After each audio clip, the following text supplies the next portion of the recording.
nwaanyị na-anụ di n'ime ihe na-atọ ọnụnwa m ga-akpọ kịta. Kedu nke ịma ndị nwulu nwoke gị na ya na-abọbi? Nọmba 1 wee bụrụ nwoke tiri gị ife, tisie gị ife, gba gị ọtọ, kpụpụta gị n'iru ndị ọra ka fafụlụ gị. Nọmba 2 nwoke ga-abụ kwa abalị o tisie gị ife, ọ dakpo gị na ka o tisie gị ife, osekwe gị igbo gị n'elu ebe afọ ị na-ebe akwa wite ọbara ọkụpụsị gị n'ọnụ. Nọmba 3 nwoke pụrụ n'ụzọ tụba nwaanyị ọzọ ime, ọ mụọla ya nwa, ọbata gwa gị ma gị na-enetefe anya. Nọmba 4 nwoke si datin inwelu di mmiri na ibu osu na ọnya mere iji amụrụ ya nwaanyị maka ya na-ama osu ka ebe like o nwere ife ịbụrọ.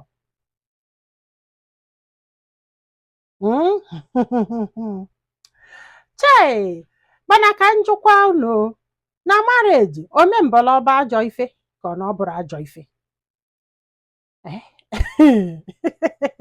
Ndị be anyị si na omembọla abụrụ ajọ ife, mana mgbe ụfọdụ onye okwere ga-abọlụ ọbọlụ, onye okwere ya abọna. Ịma na ụmụ nwoke be anyị mesiela iwu megidesie ụmụ nwaanyị, iwu niile etiri bụ against ụmụ nwaanyị, nwere nke bụ against nwoke. Even so ofe iwu ka mmaala etiri against nwoke, which bụ nwaanyị anọlụbeghị bute nwa na nwa afọ bụ nke gị, mana nwoke mara alụ na ịmụọlụ ya nwa abụrọ nke ọ chụpụ gị n'ụlọ, and ụmụ nwoke niile ga-asọpọtụ. O nwere onye ga-etinye aka na nke afọ, nwekwa onye ga-echetezi nọ rules, nwekwa onye echetezi nọ regulation, onwezi onye echeta nọ our culture. Fegbuo gị egbuo sef.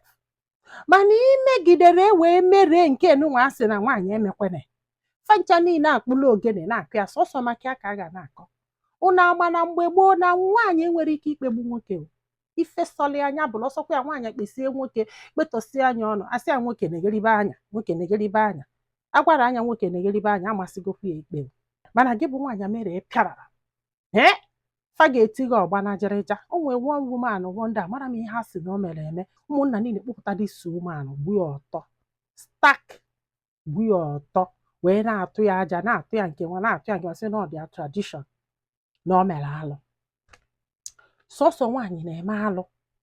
Afụnụrụ m nwoke ebe o mere alụ, even nwoke tụbagodu nwa ya ime, achụpụ ya achụpụ, o mere alụ. Nwoke tụbagodu mama nwunye ya ime, o mere alụ kama achụpụ ya achụpụ. So ụmụ nwaanyị na-eme alụ n'ala Igbo. Ụfọdụ dịkete nkwụsịsịbe maka gịnị? Ịbịa obodo oyibo wee ịfụ ụdị ife ụmụ nwaanyị na-akọmand, ịfụ ụdị respect a na-enye ụmụ nwaanyị, ịfụ imeela ndị be anyị ebele, imeela fe ebele. That's why ọ ga-abụ ewetala m all this small ihe a nụ emekwa nke a, a man cannot overlook this that. Na wonder na-asị maka mgbe m nọ Nigeria, eche mma iwu a niile ma etu afọ ka ọ dị n'obodo niile.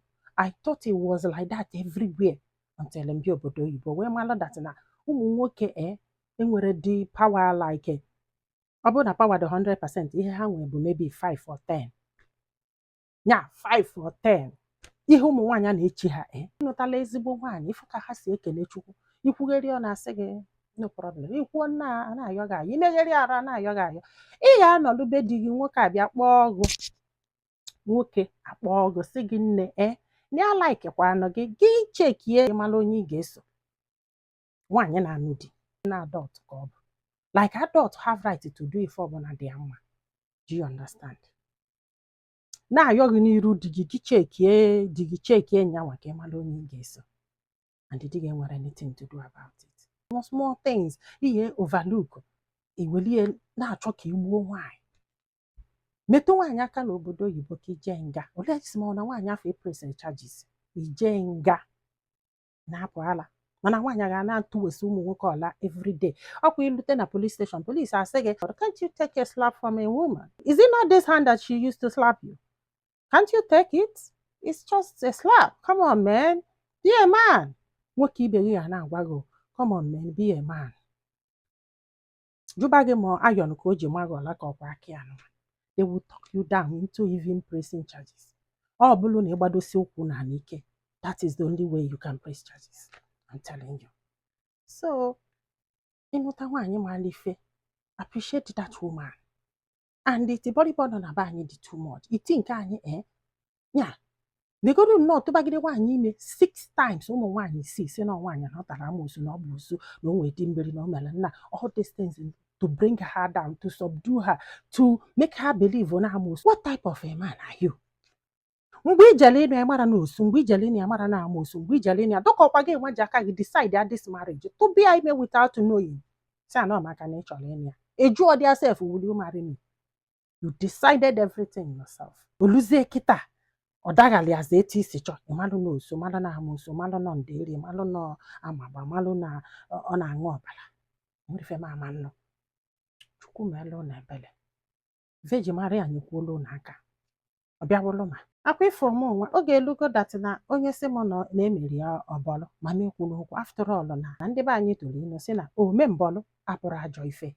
So do not come for me ma ọ bụrụ na nsị gị na ome mbọlụ abụrụ ajọ ife, maka nọọ na tradition ka unu na-ekwechili ịghọtago na wele eme whatever unu na-eme. So nọọ inu ka m tụrụ ome mbọlụ abụrụ ajọ ife, ọ unu na-edecide anyị na-eso unu eso, right? A na-akọ ire.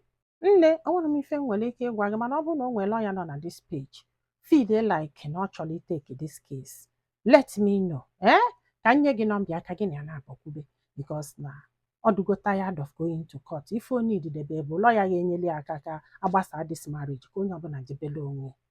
Oh yes, ndị be anyị daalụdụ ka ọ dị n'ụbọchị ọzọ.